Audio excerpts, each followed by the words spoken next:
Hello, everyone. Good evening. This is Gail. Welcome tonight to Overcoming the Obstacles. We are doing an online Bible study, and I am joined here by John, who's going to help me out tonight. He is a pastor, and I am a former pastor. So we're going through the Bad Girls of the Bible series. It has been inspired by the book Bad Girls of the Bible, right here. I won't say we're completely following along exactly as far as the book goes, but we are using it to inspire our discussion. This week we're talking about Lot's wife and, partially the destruction of Sodom and Gomorrah and, what does that mean and so forth. And next week we're going to be looking at women at the well. But for your further study and information, if you look down in the description box, I've got the scripture that we're looking at tonight, which is Genesis 19, 1 through 26. But there's a couple of other scriptures that we may also bring into the discussion a little bit, which is Luke 17, 28 to 33, as well as the portion about Abraham and Sodom and Gomorrah and some bargaining that happens there. And that's in Genesis 18, 16 to 33. So what I'm going to do is I'm going to suggest that even if we don't get to those other scriptures, you might want to check them out yourself a little later on.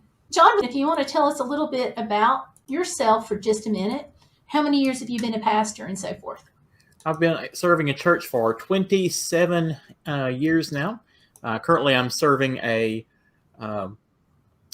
large town church, so we get a lot of folks from around our area. And I've also got the privilege of serving a little country church, which is nice. I get to enjoy both types of community of faith. So that's really cool. I enjoy teaching and preaching and working with folks. I'm glad you could be on here tonight to help me out. Plus, you're my husband. That helps. So, all right. And those of you who come in, we will take the time out to pray for you. So if you have a prayer request, make sure you drop it in the chat. And if you come by later and you want to be prayed for, then leave that comment, okay? Because we're here for you. And this is Super Bowl weekend, Super Bowl Sunday night. I hope that you are enjoying the evening. I'm not going to wish one team or the other any more success than the other. I just hope that everyone's relaxing and having a good time. And those of you who are watching the game, I hope you enjoy it. All right. Having said that, we're going to dive into the study here, beginning over here in Genesis at chapter 18, verse 16. Now, the Bible that I am using is the NIV Cultural Backgrounds Study Bible. It is the New International Version. But if you want to follow along in the ESV or the Message or the King James, whatever you like to use, that is totally fine, right? Absolutely. I'm using the NRSV on my phone. So phones are awesome. Yep. Awesome.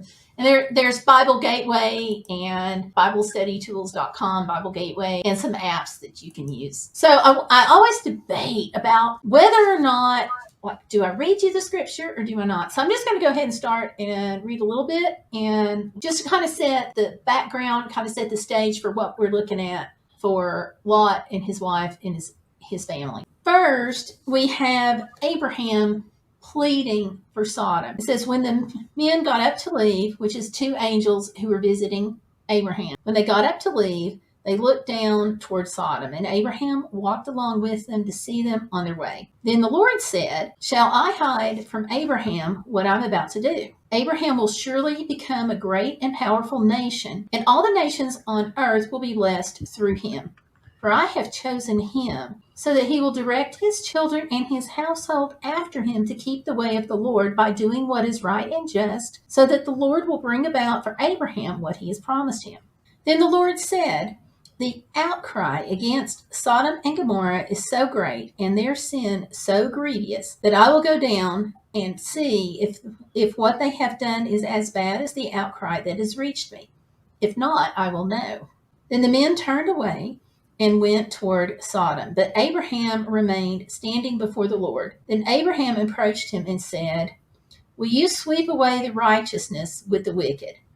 And if there are 50 righteous people in the city, will you really sweep it away and not spare the place for the sake of 50 righteous people in it? Far be it from you to do such a thing. to kill the righteous with the wicked, treating the righteous and the wicked alike. Far be it from you. Will not the judge of all the earth do right? Okay, so this is where a lot kind of reminds me of I don't necessarily want to say a used car salesman, but he starts to remind me of somebody who's really used to bargaining or negotiating, like hostile takeovers of corporations or something. Because you have to be self-confident. You have to really know who you are to start really super bargaining with God. Yeah. What do you think? I think I admire his nerve, his bravery, his audacity to go and talk to God that way. I mean, he's speaking truth, but woof, that takes some nerve. Yeah, like I wouldn't even talk to my boss this way. Yeah. But sometimes we are guilty of doing a little bit too much bargaining or being so insistent.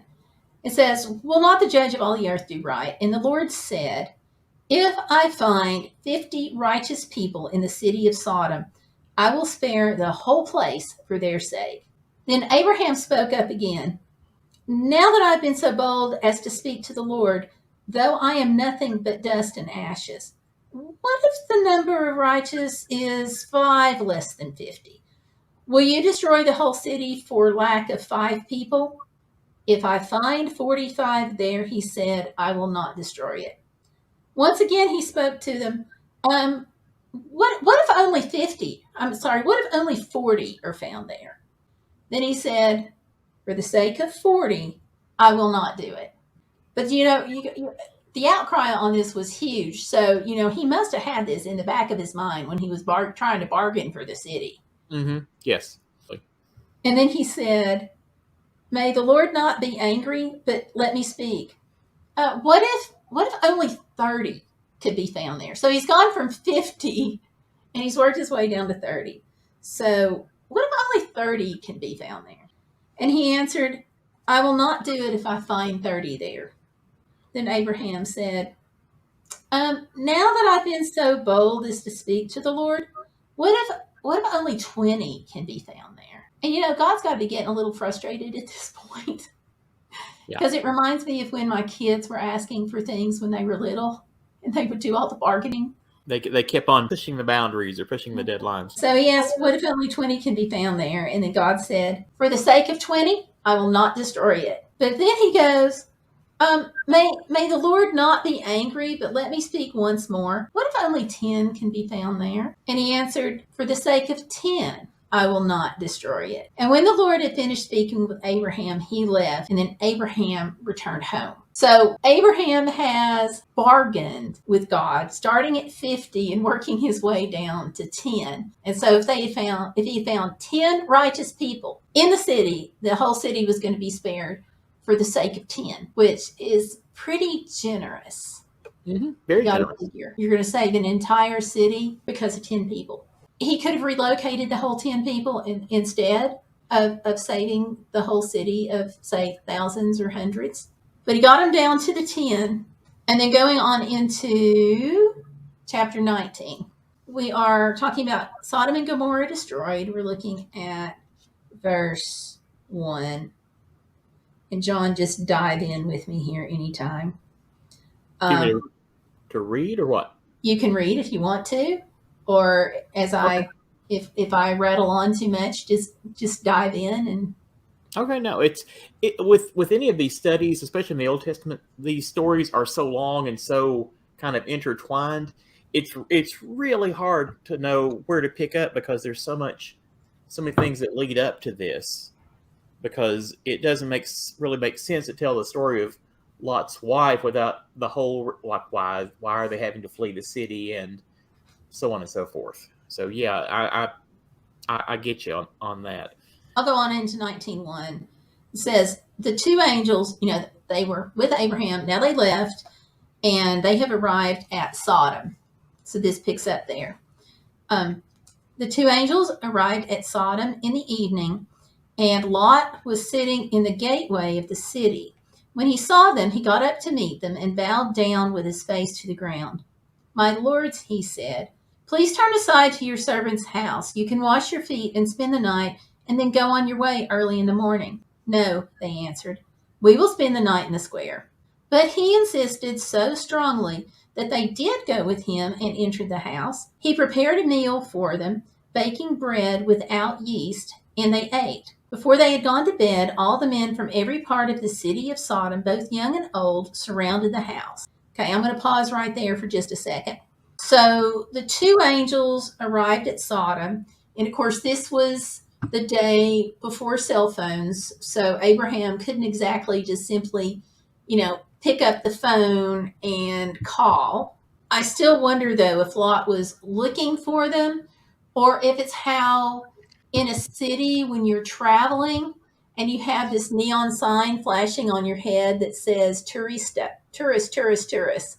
And Yep. like everybody knows that you are out of place, that you don't belong there. Everybody knows that you're a foreigner visiting, and not necessarily out of the country foreigner, but that you're not from there. Sometimes we're not dressed right. We open our mouth and an accent pops out that pegs us as being from somewhere else.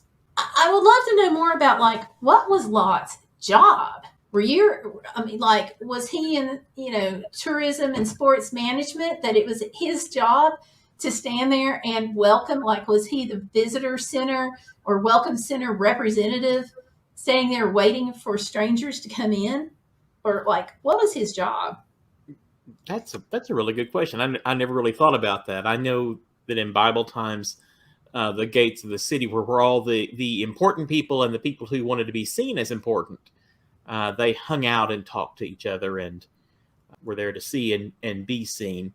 But it's interesting that Lot shows the same kind of hospitality that his uncle Abraham does. He sees these obvious strangers and presses them to come stay at his house and let him care for them. I think that's really interesting. He recognized that the angels were, if he didn't realize that they were angels, he at least recognized that they had an aura of power or authority about them, because it said he got up to meet them and bowed down with his face to the ground. That was that's the way you greet somebody important. I mean, if you see the queen, Mhm. you curtsy. And then he said, "Spend the night at my house." So he immediately felt comfortable enough with these people to allow them into his home, even though he'd never known them before. And when he fed them, they became part of his household. He had a responsibility to protect them. Now, was that one of the rules of hospitality at the time? I know hospitality in the New Old Testament was extremely important. Yes, it was. Um, he was under an obligation. He was actually under an obligation to offer the hospitality, and then once they accepted, to protect them uh, as much as his own family, or really even more than his own family. So he invited them into his house, and at first they kind of refused, and they're like, "No, we'll spend the night in the square." And I think that even now, I doubt that we too often would invite strangers into our house. And if they said, let me just go do something else, I'll sleep in the square or whatever, you know, I think that our response would be, okay, Yeah.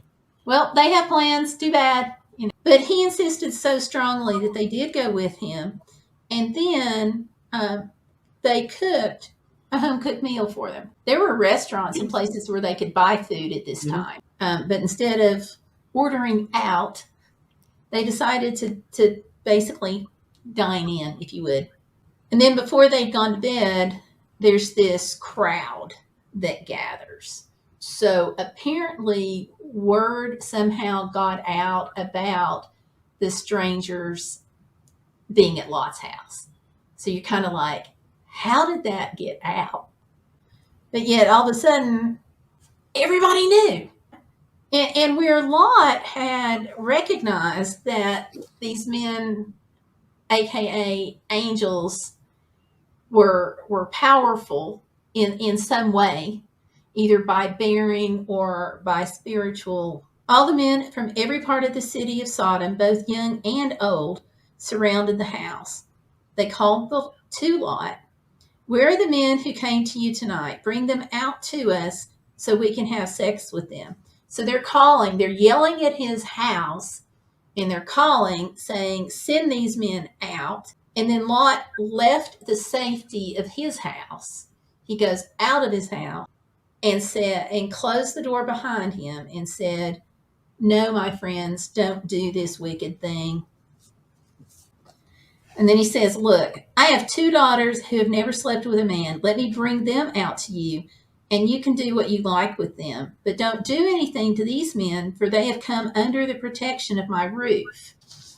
I got to tell you, I read this and I'm like, holy guacamole, what just happened here? Yeah.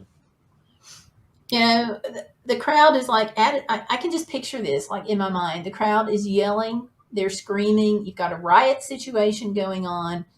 They want you to send these 2 men that you have taken into your house. They want you to send them out. So you go out and you like tell everybody, okay, bolt the door behind me. Hit that deadbolt.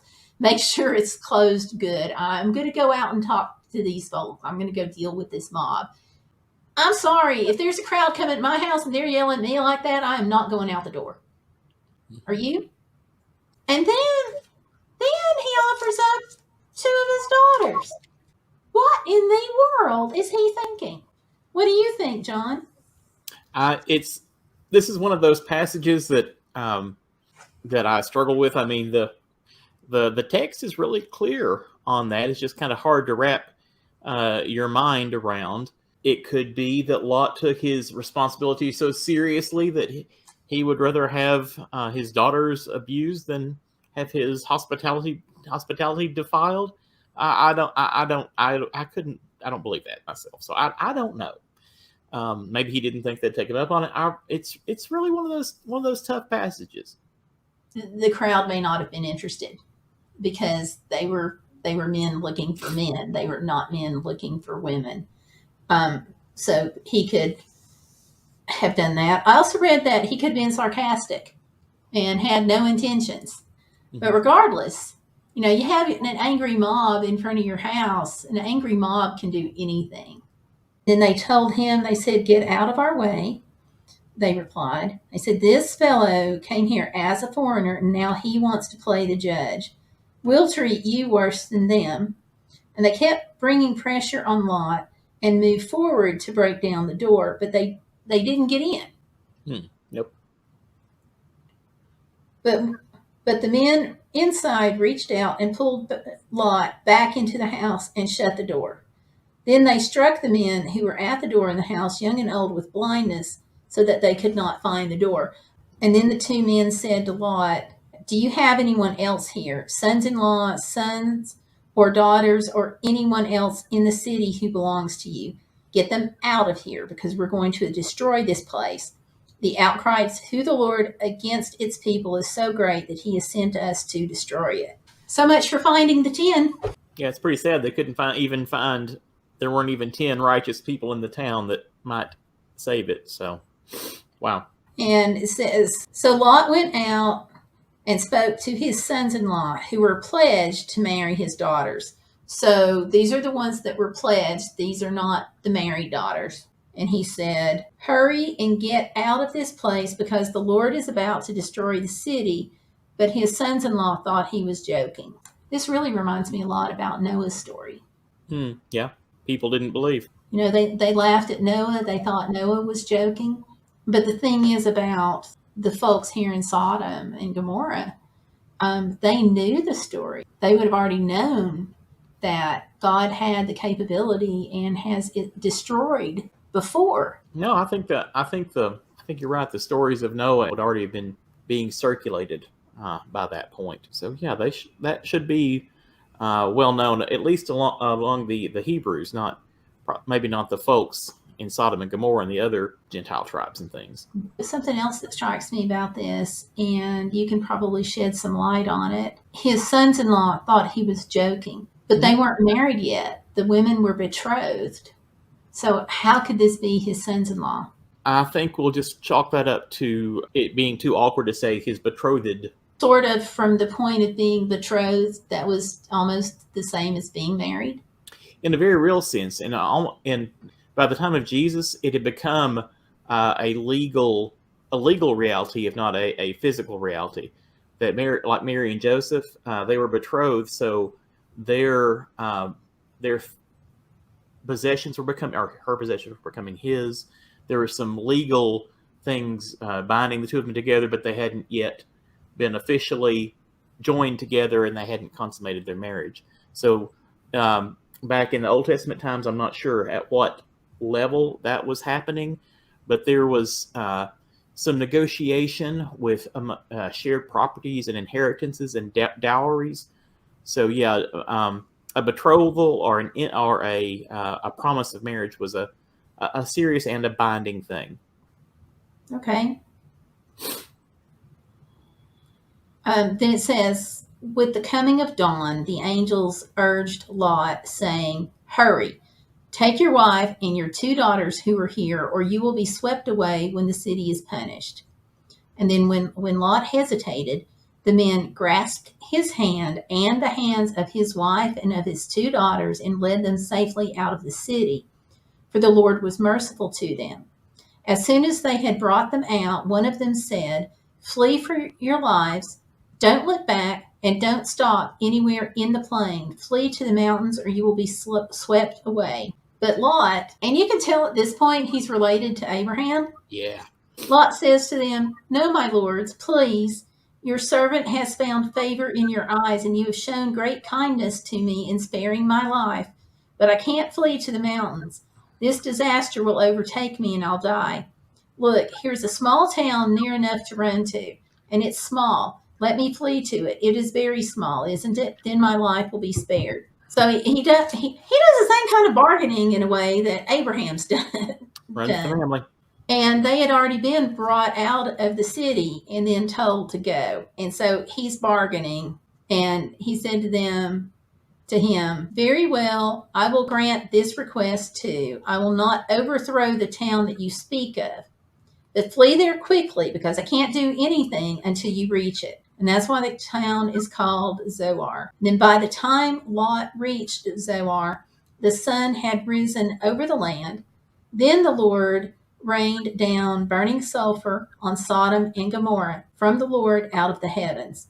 Thus he overthrew those cities and the entire plain, destroying all those living in the city and also all the vegetation in the land. So they're safe. Mm-hmm. They're where they said they were going to be, and they're safe in Zoar. I'm like, you've been told, don't look back, flee for your lives, don't stop. And then Lot's wife, what does she do after they get to safety? She turns around and looks back, and she became a pillar of salt. You just want to go, what were you thinking? This stuff is raining down. Sodom and Gomorrah are being annihilated, and she decides to not listen to what she was told and to do exactly the opposite. This isn't like Adam and Eve when God told Adam and Adam told Eve. No, this was the angels taking her hand and saying, "Do not look back. Don't stop. Go." People can't pass by a traffic accident without wanting to rubberneck. Maybe some of the same thing.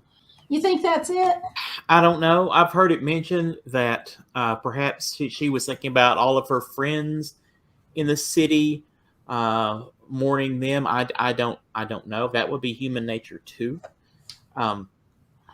She doesn't have a voice in this whole, so I don't know what her motivations might be, but I can certainly understand looking back with maybe being afraid of the future, looking back at what's familiar, seeing the disaster and being absorbed in watching it and worrying about other folks, or just being stubborn enough, saying, "Well, I'm going to do what I want to do. Nobody's going to tell me not to look, so I'm going to look."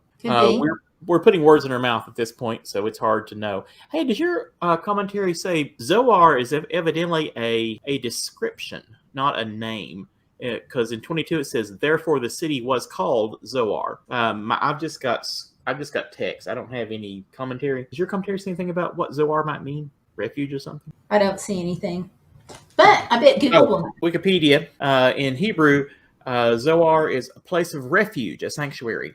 Okay. So that makes sense. They went to the city of refuge. So we don't know what city it was. It was just a small town near Sodom and Gomorrah. Okay, according to this, BibleAtlas.org is saying the name of the city to which Lot escaped from Sodom, Zoar, previously mentioned in Genesis 13:10, Genesis 14:2, where its former name is said to have been Bela, Bela. Okay. It says in 1922, chapter 19, verse 22. Its name is said to have been given because of its littleness, which seems to have accounted for it being spared. So let me share this screen and let other people see what I'm looking at here on the Bible map. As far as Zoar of Arabia, he states the place was still called Zoar, locates the Dead Sea between Jericho and Zoar. This is the map that we're looking at. I'm going to click on that and bring the map in. Okay. Zoar and the surrounding region, it says. Okay. Cool. And that is, like I said, BibleAtlas.org/Zoar.htm. So I'm going to drop this link in the chat. And those of you all who come by later will be able to look this up.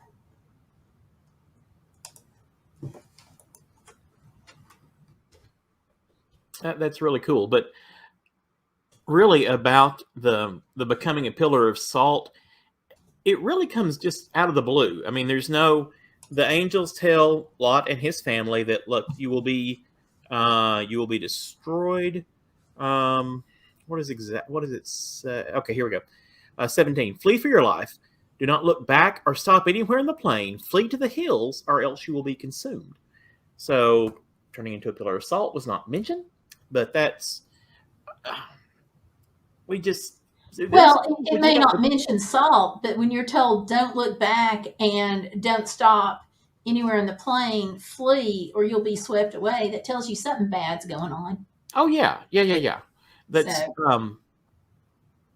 they knew that they weren't supposed to, that they would be consumed, swept away, killed, bad things would happen. So and also one of the things about Lot's wife, looking back, you have friends, you have family, but they had 2 daughters that they left behind back at Sodom. They had 4. They did? Right? And they left with 2? 2 were betrothed? I know there is somewhere where Abraham talks about his nephew Lot and his family being there. I can't find it right now. That's so frustrating. I know, I can't find it really quick either. I'm pretty sure he has 4. I'm going to pull it up. But the son-in-laws as well, I mean, are the other daughters, they had their chance, but they chose not to, and that choice had consequences. We like to think that we've got infinite time and infinite chances to make a choice, but sometimes there is a deadline, and we've got to act on that. Okay, this says he has 4 daughters. Okay, I'd forgotten that, so I'm glad you caught that. 2 were married, and 2 were not.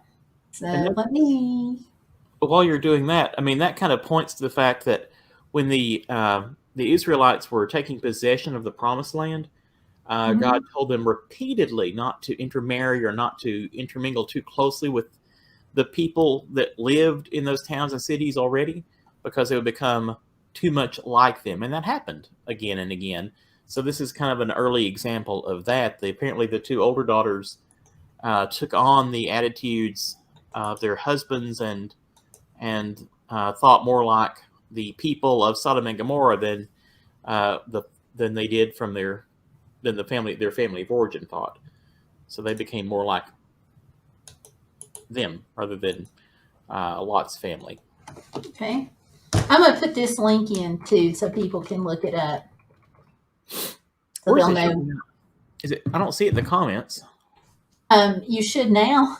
Oh, boom! Hi. Okay. Yeah. I think I pushed the wrong button. So Verse 14 states that Lot has sons-in-law which were married to his daughters. but then there are 2 that were betrothed. Oh, okay.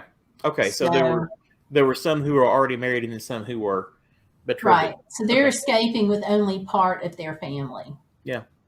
if this is But accurate. they all had the opportunity. I'm not having COVID fog. Um, yeah. So I do kind of wonder, like, was Lot's wife thinking, "Okay, kids, are y'all coming?"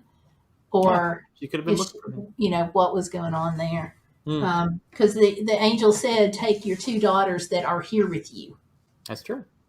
She looked back, and I guess too, right here at this point, Sodom and Gomorrah are in the past for them. They left; they're in safety, and Sodom and Gomorrah are being destroyed. So their whole life is in the past now.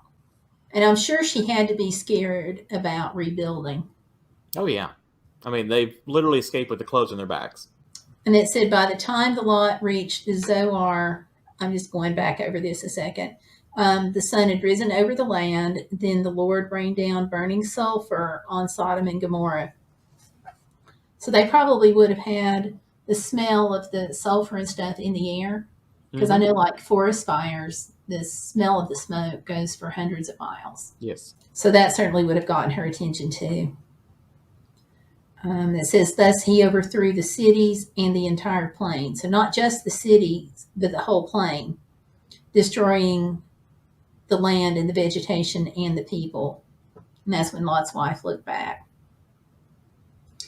Then the interesting thing is, early the next morning, Abraham got up and returned to the place where he had stood before the Lord and looked down toward Sodom and Gomorrah, toward all the land of the plain, and he saw dense smoke rising from the land like smoke from a furnace.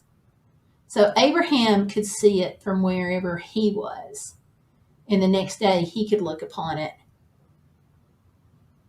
And then it said, so when God destroyed the cities of the plain, he remembered Abraham, and he brought Lot out of the catastrophe that overthrew the cities where Lot had lived. So you could smell the smoke. Mm-hmm. Yeah. You could smell that. So that would have been terrifying.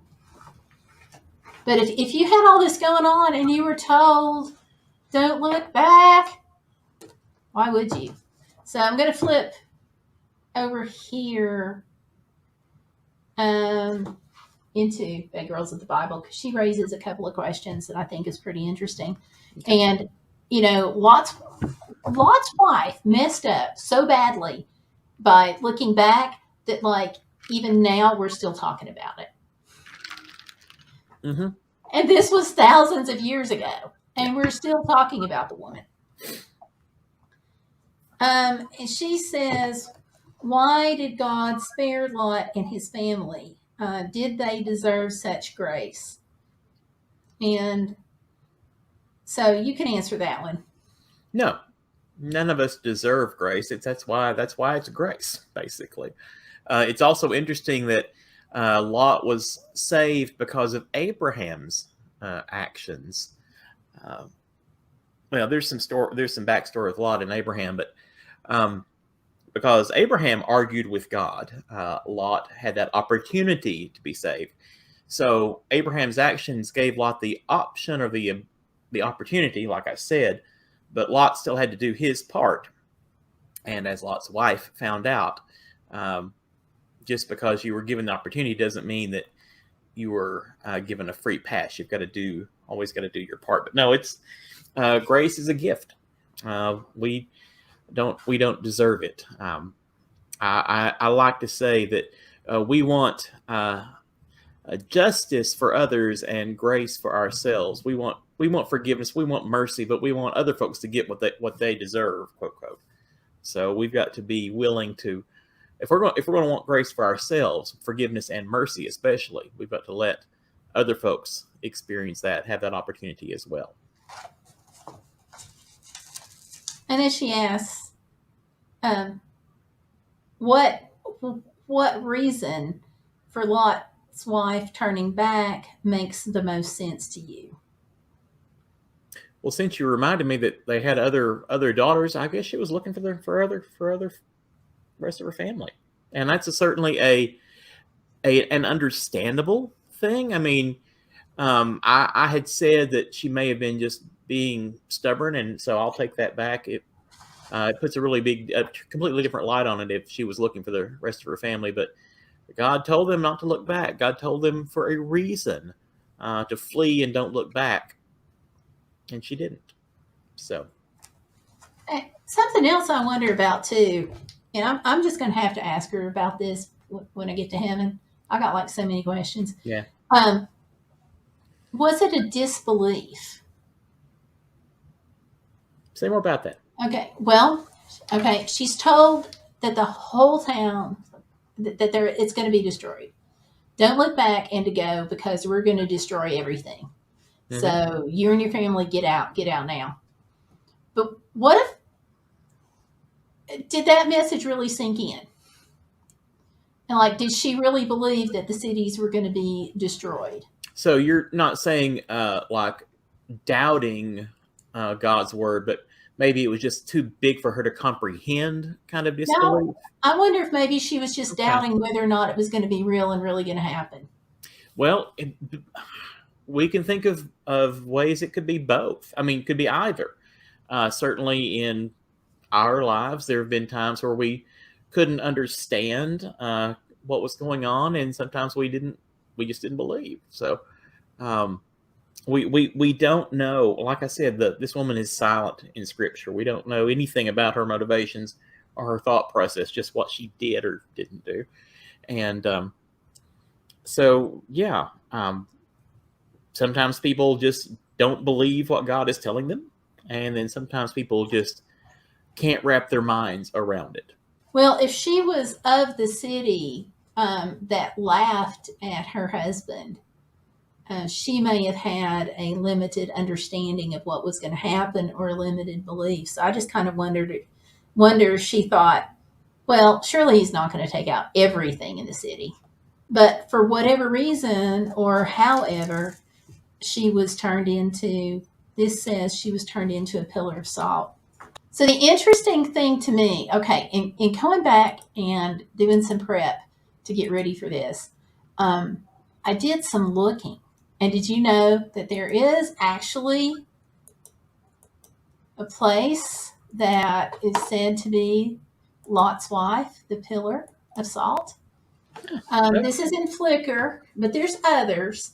But this is on the excuse me, Lot's wife on the Dead Sea shore. This famous pillar of rock that resembles Lot's wife, who in Genesis is turned to salt when she turns to look back at the destruction of Sodom. So there's at least one place that has her misdeed there placed for all eternity. And that's the rock formation that bears her name. Wow. So I just thought that was interesting. There's lots of photos of it. Let me just scoot up here. Oh, that's General Flickr. Sorry.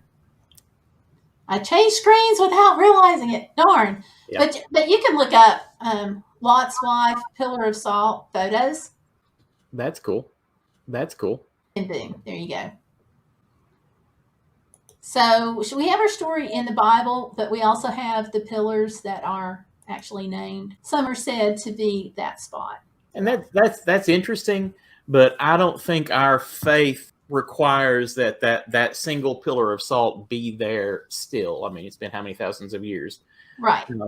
We are a people, we as Christians are people who walk by faith and not by sight. So don't let it derail you when people say that's not really the really Lot's wife or not. We learn, we have lessons we can learn from this story and from the rest of the Bible stories, regardless of if that's the actual pillar of salt or not. I hear you. Mm-hmm. But it's interesting to find that was taken so seriously that those formations were named for her. Yeah. So, yeah. So that's for this week that we talked about Lot's wife and some of the reasons why she may have looked back. And something that we can think about is, what would we have done in the story? Would we have been like Lot and his daughters and totally fleeing, would we have looked back? Would we have been in the position of bargaining? You know, where would we have been in this story? So we can think about that. So, John, thank you for being on. Glad to do it. I appreciate it. Next week, we're going to talk about Woman at the Well. Ah, nice. And how that went for her, and, you know, talk about her. So, y'all, thank you for coming out tonight. I hope you have a great night, and we'll see you Sunday at 9 p.m. right here. Talk about the Woman at the Well. Good night. Okay. Good night.